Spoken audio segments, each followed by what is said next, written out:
Hello guys, Smoothie here, and as you can see, we are on the Red Bull Ring once again, this time in the LMP2s.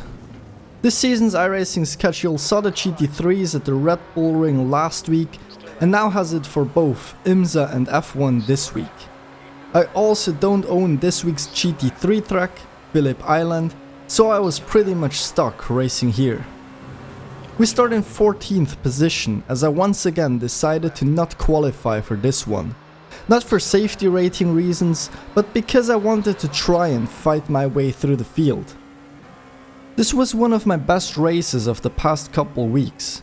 Most of it was down due to the pace and the consistency I had, so I'm not sure how much of it is reflected in this video, as I didn't pass that many cars on track, but you'll see in a minute.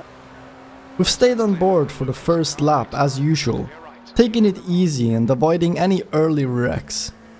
Everything was going well until we come up to this massive crash that collected 6 cars, allowing us to move all the way into 6th position by the end of the first lap. The cars in front were just over 3 seconds ahead, so it was time to put my head down, get my laps in and catch up to them. Which we did just 4 laps later. We caught up to Hagerty at least. The gap to the 4 front runners remained about the same. I was looking to make a quick move here so I could try and catch up to the guys in front. As we come up to turn 2, we move to the inside a little to let him know we're there, which causes him to lock up and overshoot the corner. Just enough for us to get by and have enough of a gap to not worry about a counter-attack in the next corner. Faking the inside a little as we did there is a great tactic to make people nervous and question whether a dive bomb is incoming or not, so they'll focus on that instead of the corner ahead. Worked like a charm this time around. We skip another 4 laps right into lap 8. I was catching up to the guys ahead consistently as I was grinding out 120s when everyone else was still doing 121s. As we come around turn 1, we go past an LMP facing the wrong direction.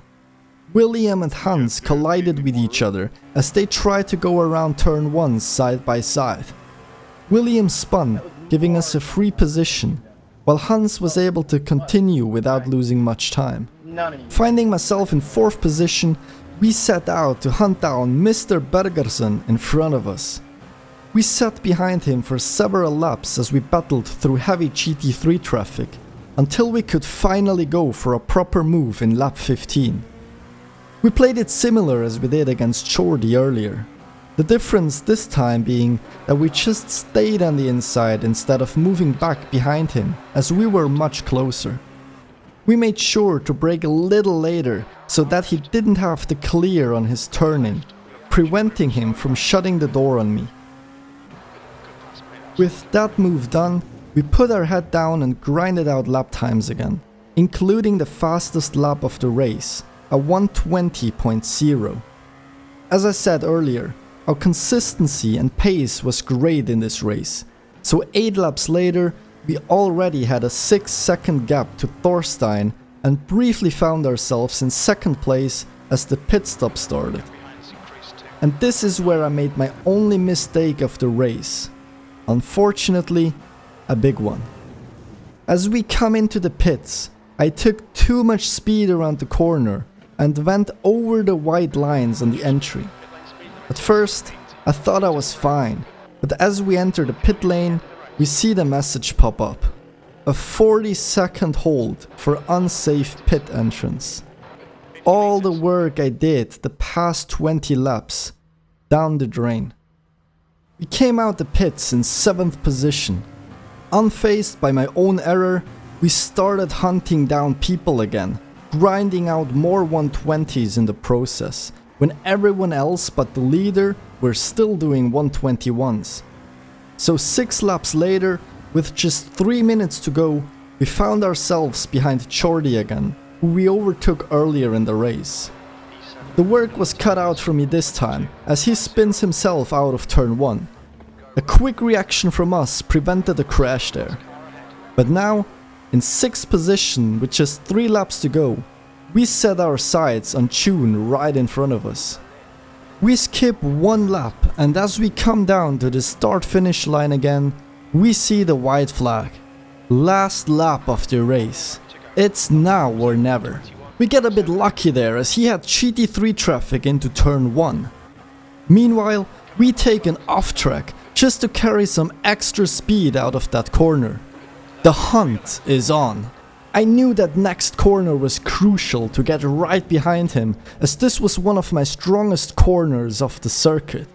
He gets a bad exit out of turn 2, so we are right on his tail now. Coming down into turn 3, we apply the same tactic again. We have a look down the inside to try and make him nervous. And once again, it works like a charm.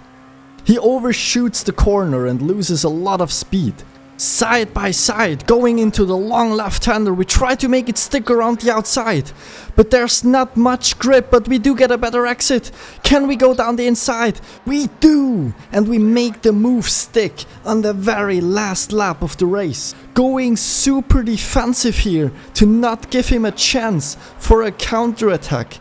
Having the inside here, we make the move work.